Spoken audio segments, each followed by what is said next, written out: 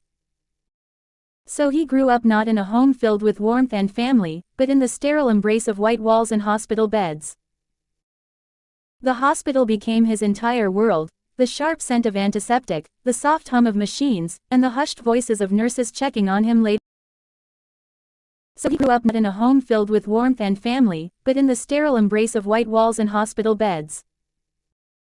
The hospital became his entire world, the sharp scent of antiseptic, the soft hum of machines, and the hushed voices of nurses checking on him late at night.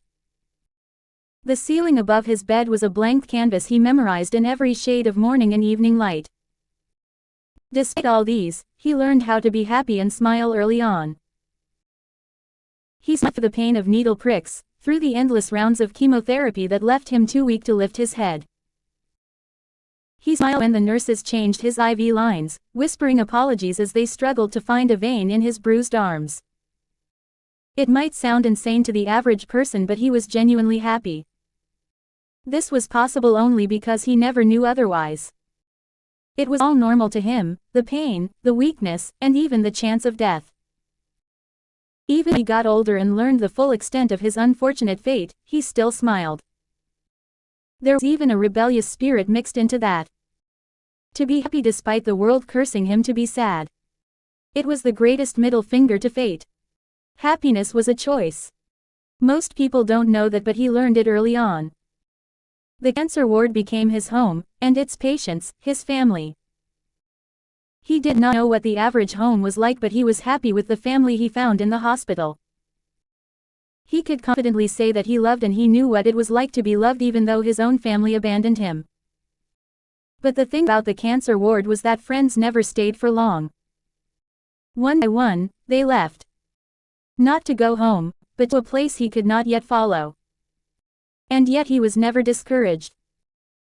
He spent his entire life in the cancer ward, making new friends, and enjoying each day of his life because he wasn't sure if he would have the privilege to enjoy the next. Indeed, he was one of the bravest souls people ever know. At one point his story was shared on the internet and his bravery and strength inspired millions. The boy smiling at the cruelest fate. People thought that if he could be happy and brave, there was no reason they couldn't. He became a beloved figure in the community.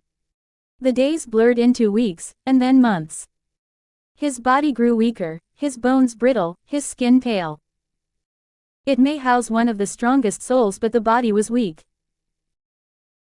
But even when he was stuck in his bed and couldn't even walk anymore, he still found joy in books and animes after one of the nurses introduced him to them. He spent 2 years in bed like that, stubbornly clinging to life. People asked why he was fighting. What reason does he even have to fight so stubbornly for his life? What was he even living for? He laughed at those people and said he couldn't die until he knew what the One Piece was. But the day finally came for him when he was 10 years old. Yet even in death, he was brave. He was smiling. "It's okay," he whispered, his lips curling into one final smile.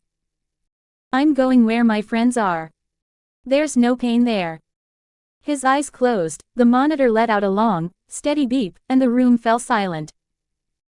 The nurses, patients and the people who were inspired by his life, wept at his passing. But at the same time, they knew he was going someplace better. First Pav. I was scammed, I said and opened my eyes to stare at the black ceiling of my own domain. I wasn't sent to heaven like I was promised and meet my friends that went there before me. Instead, I found myself in a completely different world with the Sukuna Template of all things. But to be fair, at first, my second life was better than paradise. I had no trouble growing up, I was no different from an infant since I never experienced a proper childhood. I loved my second family easily and with all my heart. I finally lived the life I wanted to live when I was chained down to bed by cancer. I had a family, had friends that didn't die next week, I fell in love and I was given a fighting chance at overcoming obstacles. That was until All for One ruined everything for me once more. He was even worse than cancer. And now everything was fucked again. Truly I was cursed by fate. I dispersed my domain and I found myself in a random bedroom. I could have slept on the bed but I was too paranoid, so I made a small domain under the bed and slept there. I stretched my 6 limbs before I walked out of the bedroom. "Oh, good morning," I casually greeted the man taped on the wall with duct tape. He trembled and released muffled screams when he saw me. He was my most loyal hater. He would push many articles and other negative things about me even before my reputation was dragged into the mud and I was accused of being a villain. I took him beside the table and looked at one of the few things he posted about me on his account to renew my anger because I nearly had pity for him when he was sobbing. Dash dash dash dash dash dash dash dash. 1. Worst UA student in terms of fashion. Bro, you look like a walking Heian-era fashion disaster. 4 arms, but not a single one picked out a decent outfit, just baggy robes that scream, "I haunt rice fields for fun." And that haircut. Looks like your barber was blindfolded and dared to make you look historically menacing. You're not king of curses, you're a king of questionable style. Read more. 2. Why Daigo Arata looks like evolution give up halfway. Read more. 3. 5 reasons why Daigo Arata's hero name Ryomen Sukuna is horrible. Read more. 4. Corniest hero title was born today, the king of curses. Read more. 5. Sukuna's hero costume makes him look like a failed boss design of Dark Souls. Read more. Dash dash dash dash dash dash dash dash dash. A grown man hating on the most popular UA student because he was salty he only made it to the general course in the past. I tossed a phone at his head and it fell on the ground. You're funny. But I did tell you I would find you one day, and instead of being afraid and apologizing, you said I'd never find you while calling me a slang I never even heard of, I said. He just released more muffled screams. I only taped him up last night so he was still very energetic. I would never done this usually, but I was a villain now, the worst Japan has ever seen according to the media, so I was allowed some mischievous payback. I went to the kitchen, opened the fridge, and helped myself with whatever I liked. One of my hands looked through the many snacks he had in the fridge while the others made cereal. He was surprisingly well organized for a single bachelor, with proper leftovers. From the myriad of ingredients I saw, he cooked for himself too. I turned on the TV in the living room and watched the news while I ate everything in the kitchen. 4 arms were more convenient than people imagined. 2 of them made toast while the others fed me leftover gyoza and scooped cereal. "Oh, look, a pudding, it's kept so neatly too," I commented, bringing the dessert in front of his eyes before I scarfed it down by a mouth I made at the palm of my hand. He looked equally creeped out and mournful. I continued listening to the news, and when they talked about the reaction of the general public so far, I commented with a shrug. Talk about overreacting. They were acting like someone destroyed their city and defeated their strongest hero or something. I pondered about what I was going to do next. Clearly, there was no place for me in Japan. Well, the world doesn't end in Japan, I said, getting an idea when the news mentioned the booked flight of Japan Airlines. I always wanted to travel, even in my previous life. What better time to do so than now, as I wait for things to calm down here in Japan? Quickly making a plan on how I was going to travel and which country should I visit first, but I paused when the news showed my supposed victims. It showed the image of my family. I was a stranger to the loss of a family or friend. But this particular loss gnawed at my hallowed heart even when I tried to suppress it with jujutsu. When I lost others, it was always because I couldn't do anything. But this time, their death feels personal. I could have saved them if I had done things a little differently. For a moment, I stopped controlling myself by converting any negative emotion into cursed energy, and I allowed myself to grieve.